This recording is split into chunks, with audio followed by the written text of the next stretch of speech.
한때 테슬라의 주가는 495.28달러라는 역대급 신고점을 찍었다가 이번 주 들어서 481달러 정도로 살짝 주춤한 상황입니다. 이쯤 되면 또 내려가나 희망회로 꺼지는 건 아닌가 걱정하시는 분들도 많은 것 같은데요. 그래서 오늘은 잠시 차트에 눈을 떼고 훨씬 더 큰 그림을 볼 수 있는 시간을 마련했습니다. 주식의 가격은 매일매일 요동치지만 전체적인 시장의 거대한 이야기는 며칠, 몇 주 혹은 몇 달에 걸쳐 천천히 움직이는 경우가 많습니다. 그리고 바로 지금 테슬라를 둘러싸고 있는 이 거대한 서사를 완전히 뒤바꿀 수 있는 큰 뉴스가 터진 상황입니다.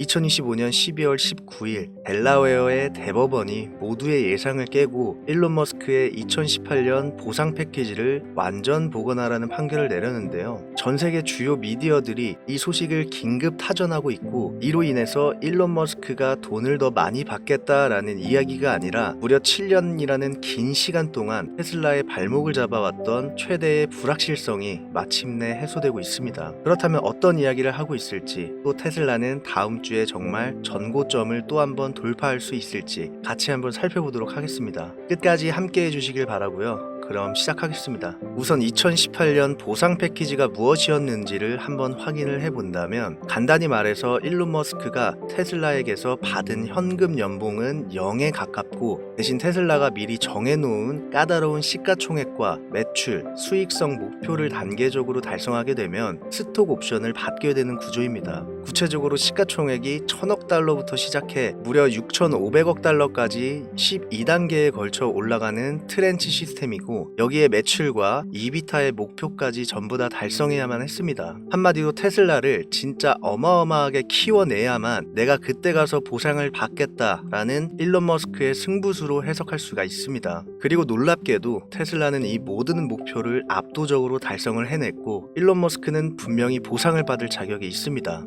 당시 이 패키지의 규모는 560억 달러로 평가되고 있고 현재 주가 기준으로도 무려 1390억 달러에 달하는 천문학적인 가치로 불어난 상황입니다. 그런데 이 대단한 보상에 제동이 왜 걸렸는지가 궁금한데요. 문제는 고작 테슬라 주식을 9주 정도 가지고 있는 소액주주 리처드 토네타가 제기한 소송 때문이었습니다. 그의 주장은 이사회가 일론 머스크에게 너무 후하게 보상 패키지를 만들어줬기 때문에 이 보상은 무효라는 것이었고 또 주주들에게 제대로 설명하지 않았다는 이유도 달고 있습니다. 여기에 이사회 자체가 일론 머스크의 영향력 아래에 있기 때문에 공정하지 못하다는 주장도 합니다. 그리고 정말 충격적인 판결이 내려지게 되죠. 2024년 1월 캐슬린 맥코믹 판사는 무려 전체 패키지가 무효라는 엄청난 판결을 내리게 되었는데요. 이 판결은 테슬라 투자자들에게 엄청난 충격을 주게 되었고 이미 달성한 어마어마한 성과에 대한 보상이 송두리째 날아갈 수 있는 위기에 처했습니다.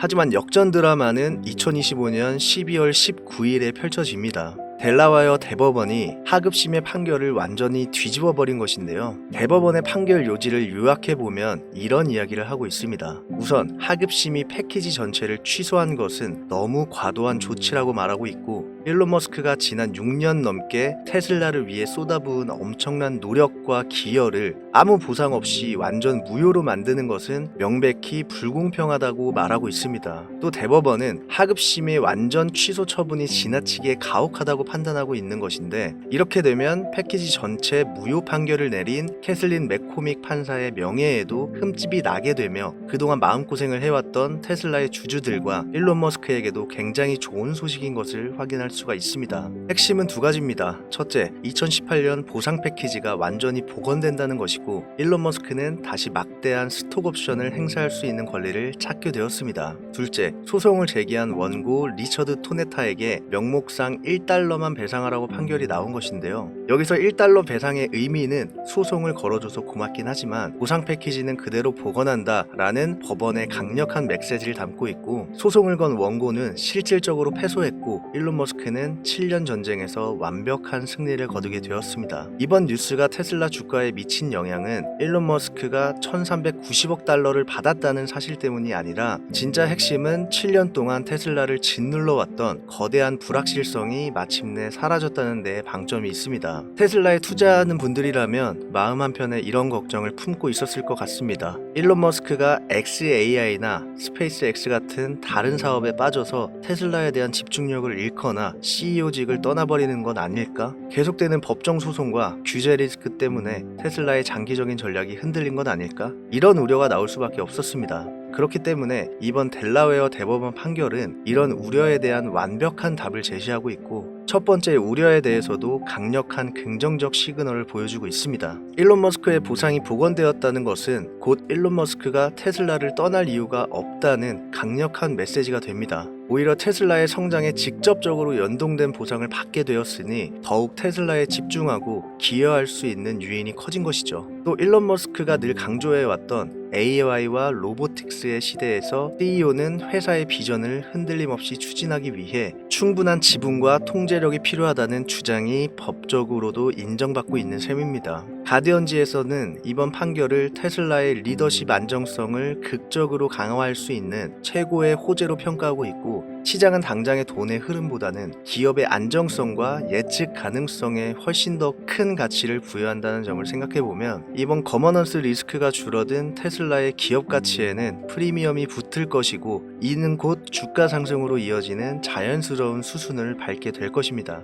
그동안 테슬라 투자를 망설였던 사람들이나 기관들의 입장에서도 이번 판결은 가장 큰 걱정거리를 덜어줄 수 있는 셈이고, 이제는 테슬라의 혁신적인 기술과 성장 잠재력에 온전히 집중할 수 있게 되었습니다. 일론 머스크의 지분율은 테슬라의 미래 비전을 이끌어가는 데 있어 단순한 개인의 이익을 넘어선 전략적인 의미를 가지고 있습니다. 현재 일론 머스크의 테슬라 지분은 12에서 13% 수준이라고 하는데, 2018년 보상 패키지가 복원되게 된다면 로이터에서는 그의 지분을 약 18% 수준으로 예상하고 있습니다. 여기에 그치지 않고 2025년 11월 주주총회에서 압도적인 찬성으로 승인된 새로운 1조 달러 보상 패키지까지 반영된다면 일론 머스크의 총 지분은 25% 정도까지 치솟게 되고, 테슬라의 장기적인 방향성에 대해 훨씬 더 강력한 영향력을 행사할 수 있게 됩니다. 그렇다면 왜 일론 머스크는 이렇게까지 지분율에 집착하는 걸까요? 일론 머스크는 X에서 여러 차례 그 필요성을 강조한 적이 있습니다. AI와 로보틱스 시대에서 CEO가 회사의 장기적인 방향성을 흔들림 없이 추진할 수 있으려면 충분한 통제력이 있어야 한다는 겁니다. 만약 일론 머스크의 지분이 너무 낮으면 이사회나 다른 주주들의 단기적인 압력에 밀려 장기적인 전략을 밀고 나갈 수 없을 것이라고 경고한 바도 있습니다. 그래서 지분율이 너무 낮다면 차라리 AI 프로젝트를 다른 곳에서 진행할 수도 있다는 발언도 했었죠. 일론 머스크의 이런 발언들은 단순한 개인적인 욕심이 아니라 테슬라의 미래를 전기차를 넘어 AI와 로보틱스가 주도하는 혁명적인 시대로 보고 있고, 회사의 거대한 비전을 실현하기 위해서 확고한 리더십과 지배력이 필수라고 말하고 있는 겁니다. 많은 주주들 역시 이 말에 동의를 하고 있고, 일론 머스크가 끝까지 테슬라를 혁신의 최전선으로 끌고 가야 주주들도 최대의 이익을 얻을 수 있다고 판단하고 있습니다. 2025년 11월 주주총회에서 새로운 보상 패키지가 압도적인 찬성으로 통과된 것이 바로 그 증거라고 할 수 있고, 이제부터 테슬라와 일론 머스크는 테슬라의 단기적인 시장 변동이나 잡음에도 흔들리지 않고 오로지 미래 비전 달성에만 집중할 수 있는 상황이 펼쳐지고 있습니다. 테슬라는 이제 FSD, 로보택시,